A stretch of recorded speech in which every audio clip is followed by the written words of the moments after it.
Maithili express की शानदार प्रस्तुति।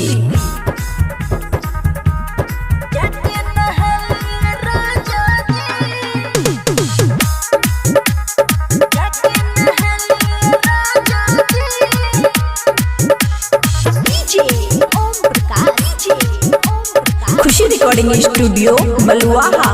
छुई के लुआहा नचनिया जाके नहलिया राजा जी।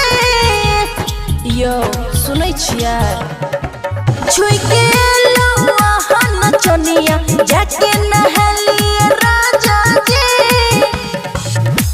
नाचे के कारण खाइ छी राजा जी। नाचे के कारण खाइ छी राजा जी। छुई के लुआहा नचनिया जाके नहलिया राजा जी। छुई के लुआहा नचनिया जाके नहलिया राजा जी।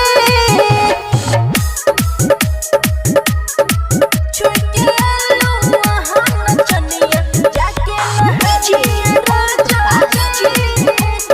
मिक्स बाय अमन अक्की। हाँ देहिया से दूर हटो, पास में सटो।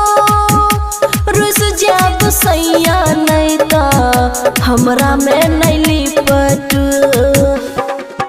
हाँ देहिया से दूर हटो, पास में सटो। रुस जाब सैया नहीं तो हमरा में नहीं लिपटू। छोरे की कनिया साझे जाय छी राजा जी।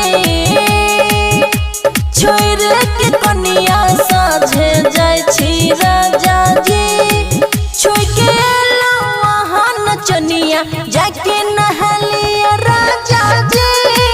छोई के लुआहा नचनिया जाके नहलिया राजा जी।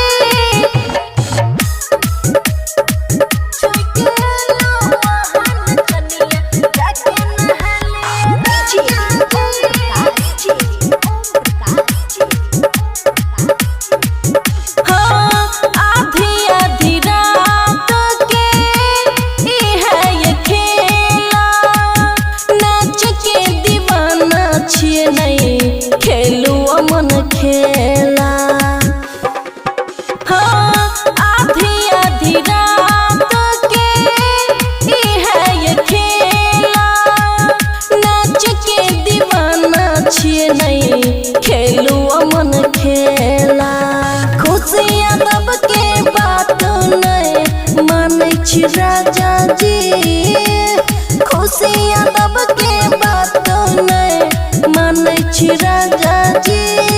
छुई के लुआहा नचनिया जाके नहलिया राजा जी। छुई के लुआहा नचनिया जाके नहलिया राजा जी। खुशी रिकॉर्डिंग स्टूडियो बलुआहा।